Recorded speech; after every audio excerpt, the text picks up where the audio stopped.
નવરાત્રી અનુસંધાને અમદાવાદ ક્રાઇમ બ્રાન્ચની ટીમ ગુનાખોરી અટકાવવા માટે અલગ અલગ દિશામાં કામગીરી કરી હતી. દરમિયાન એક દિવસમાં 3 હત્યાના કેસ કરવામાં આવ્યા, જેમાં મધ્યપ્રદેશ પોલીસ તરફથી અમદાવાદ પોલીસને માહિતી મળી કે કેટલાક લોકો મધ્યપ્રદેશમાંથી ગેરકાયદેસર શસ્ત્રો સાથે ગુજરાત તરફ આવી રહ્યા છે.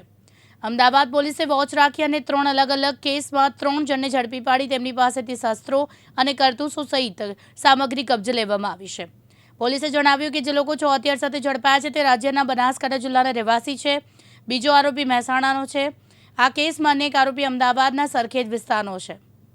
અમદાવાદ ક્રાઇમ બ્રાન્ચ સીપી સાહેબની સૂચના મુજબ ગરબાની પહેલા વિશેષ ચેકિંગ કરી રહી છે અને એમાં અમે માહિતી હતી અને ખાસ કરીને ડીસીપી ક્રાઇમ અજીત રાજન અને એની ટીમો દ્વારા અલગ અલગ એરિયામાં માહિતી મેળવવામાં આવતા હતા અને ગઈકાલે આ માહિતીને અનુસંધાને 3 અલગ અલગ હથિયાર ધારાનો કેસ કરવામાં ક્રાઇમ બ્રાન્ચને સફળતા મળી છે.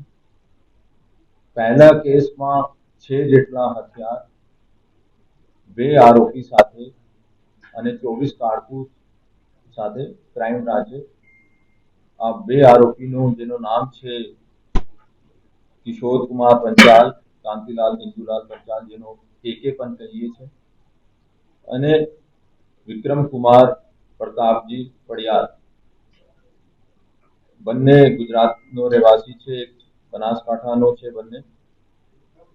અને આ લોકો હથિયાર માનસિંહ ચીખલીકર મધ્યપ્રદેશનો રહેવાસી છે, થાર જિલ્લાનો, ત્યાંથી લઈને અહીંયા આવતા હતા.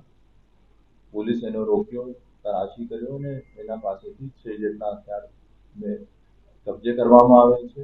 અહીંયા આ કોને કોને આપવાનું છે, પોતે વાપરવાનું હતું, શું એનો મંશા છે, અત્યારે એની પૂછપરછ ચાલુ છે. બીજા કેસ માં પણ આરોપી જગદીશલાલ ઉર્ફે જેકે છે, એના પાસેથી પણ એક પિસ્તોલ, 12 કારતૂસ કબજે કરવામાં ક્રાઇમ બ્રાન્ચે સફળતા મેળવી છે. અને ત્રીજો કેસ છે એમાં રહેવાસી છે આમીન રફીકભાઈ મેમન, જો સરખેજનો રહેવાસી છે, એના પાસેથી પણ એક પિસ્તોલ અને 3 લાઇવ કારતૂસ મેળવવામાં સફળતા મળી. અત્યારે આ ટેકનિકલ એનાલિસિસ ચાલુ છે. આ લોકો અહીંયા કોને કોને સંપર્કમાં હતો અને એનો શું પ્લાન હતો. ભૂતકાળ જોઈએ તો કિશોર કેકેને વિરુદ્ધમાં 4 ગુના છે, કેકે પંચાલ અને વિરુદ્ધમાં 12 ગુના છે, અને વિક્રમ કુમારને વિરુદ્ધમાં 3 ગુના છે, જગદીશ કુમારને વિરુદ્ધમાં 2 છે, અને અમીન રફીક મેમનને વિરુદ્ધમાં 3 ગુના છે. તો ગુનાહિત ઇતિહાસ ધરાવતા માણસો છે, લૂંટ અને ધાડમાં પહેલા પણ વોન્ટેડ પણ છે. અને ચીખલીકર એને સંપર્ક કર્યો, ત્યાંથી હથિયાર લઈને અહીંયા મહેસાણા અને અમદાવાદ બાજુ આ લોકો ડિલિવરી કરવાના. મુખ્યત્વે શું કારણો હોય છે સાથે રાખવાના? કોઈ અંગત અદાવત હોય છે, ગેંગવોર હોય છે, શેનામાં ઉપયોગ કરવાનો? તપાસમાં શું હથિયાર अलग अलग ક્રાઇમમાં વાપરે છે. जैसे कि आप कीधું કે લૂંટમાં હોય, ધાડમાં હોય, આ લોકોનો ગુનાહિત ઇતિહાસ પણ લૂંટ ધાડનો છે. આ પણ હોઈ શકે.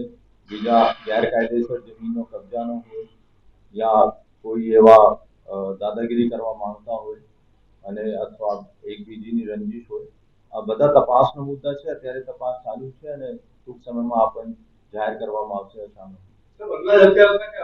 પહેલા પણ સપ્લાય કરી ચૂક્યા છે અને ડીસીબીમાં અમદાવાદમાં પણ એને વિરુદ્ધમાં 2 ગુના છે. બેમાં મોકલવાનાર સેમ હતો, પર આરોપી અલગ અલગ છે. ત્રીજોનો નથી. ત્રીજા જે છે, ત્રીજામાં આરોપી સેમ. અત્યારે આ બધું તપાસનો વિષય છે કે આ પોતાના માટે તો હથિયાર નહીં લાવતા હોય અને કોઈને આપવા માટે લાવતા હોય અને પોતે પણ રાખે છે, એવી અમારી પાસે માહિતી હતી.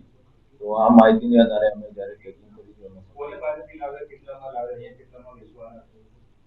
અંદાજિત 25 થી 30 હજારમાં કહે છે કે ત્યાંથી લાવતો હતો અને અહીંયા કોને મોકલવાનો આપવાનો છે અને કેટલા ઉપયોગમાં વેચવાનો છે આ તપાસનો વિષય છે. ત્યારે બધું અલગ અલગ ટીમો એની તપાસ કરી રહી છે અને ત્યાંથી મધ્યપ્રદેશથી લઈને આવે. સર, આ મોકલનાર જે આરોપી છે મુખ્ય, એના સુધી આપણે કેવી રીતે પહોંચીએ જે અત્યારે મોકલી રહ્યો છે?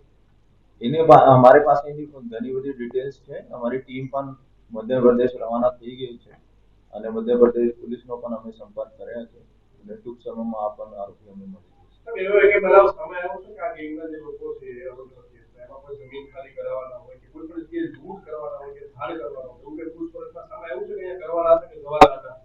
અત્યારે તો એવા કોઈ ચોક્કસથી કે આ મેટર ઉપર આ વેપન મંગાવવામાં આવે છે અત્યારે આ નથી. પણ હું આપને કહું છું કે અત્યારે કોર્ટની પ્રક્રિયા રહેશે અને રિમાન્ડ લેવામાં આવશે અને રિમાન્ડ પછી અમે ટેકનિકલ અને માહિતી આધારે કે આ કોને આપવાનું હતું અને કારણ શું હતું અને ક્યાં વાપરવાનો હતો બધું એક બે દિવસમાં ક્લિયર થઈ જશે. સર, જે છ જણને પકડાયા એમાં તો મોટા ગુનાઓ અને અંજામ આપેલો હતો. બેકગ્રાઉન્ડ શું છે? છે ને બંને આપનું જો આરોપી કિશોર કુમાર ઉર્ફે કે પંચાલ છે આ 394 નો બનાસકાંઠાના ધાનેરામાં પકડાયા હતા. પછી મોટા ગુનામાં સાબરમતીમાં ગરફોડમાં છે. આર્મ્સ એક્ટ અમદાવાદ DCB 2021માં પણ પકડાયા હતા. તો મોટા ગુના છે અને બનાસકાંઠામાં એક 307માં પકડાયા હતા અને નરોડામાં આર્મ્સ એક્ટમાં પણ પકડાયા હતા. ખરેખર એનો ગુનાહિત ઇતિહાસ છે અને ભૂતકાળમાં પણ આ વેપન સાથે પકડાય છે. આશરે ઘણા બધા હોય શકે. અમે એક આશરે નહીં કહી શકીએ કે એક બે વેપન નથી અને 6 વેપન છે. એ ખરેખર અહીંયા કોણ માંગવાનાર છે કોણ છે આ બધું ટેકનિકલ ડિટેલ્સ અમે અત્યારે કરી રહ્યા છીએ. બાય રોડ લાયા.